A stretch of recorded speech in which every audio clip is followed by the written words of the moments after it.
നമ്മൾ കുക്കറിൽ 2 സവാള അരിഞ്ഞത് ഇടുകയാണ്. ഇനി ഇതിലേക്ക് ഒരു തക്കാളിയുടെ പകുതി ചെറുതായിട്ട് അരിഞ്ഞത്, 3-4 പച്ചമുളക്, ആവശ്യത്തിന് ഉപ്പ്, പിന്നെ കുറച്ച് ചിക്കൻ മസാല, അതിന് പകരം ഗരം മസാല ആഡ് ചെയ്യുക കേട്ടോ.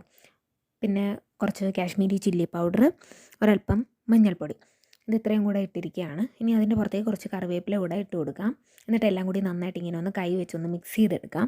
എന്നിട്ടൊരു 2 സ്പൂൺ വെള്ളം കൂടി ചേർത്തിട്ട് ഒന്ന് മിക്സ് ചെയ്തെടുക്കാവുന്നതാണ്. ഇനി ഇതിലേക്ക് 3 മുട്ട, അത് നന്നായിട്ട് കഴുകിയിട്ടൊക്കെ വേണം കേട്ടോ, അതിൻ്റെ പുറം നന്നായിട്ട് കഴുകിയിട്ട് വേണം ഇതിലേക്ക് വെച്ച് കൊടുക്കുക. ഇനി കുക്കറിൽ വെച്ച് ഒരു 3 വിസിൽ വരെ നമുക്ക് കേൾക്കേണ്ടതാണ്.